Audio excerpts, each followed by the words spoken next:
મનુષ્ય જ્યારે ભાગ્યશાળી હોય ત્યારે સમજી લેવાનું કે પોતાના કર્મ એના એટલા બધા પ્રબળ છે કે પ્રબળ કર્મને કારણે કરી અને એને આ બધા સુખ સાધનો પ્રાપ્ત થઈ રહ્યા છે.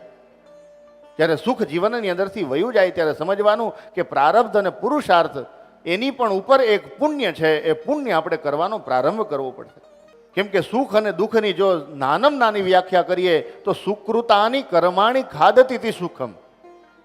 કરેલા સારા સારા કર્મ છે એને જે ભોગે છે, જે ખાય છે એ સુખ છે.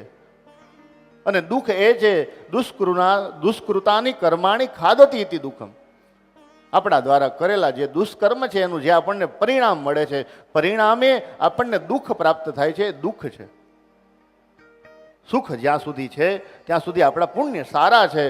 અને જ્યારે દુઃખનો પ્રારંભ થાય છે ત્યારે સમજી લેવાનું કે હવે પુણ્ય કરવાનો અવસર પ્રાપ્ત થયો છે.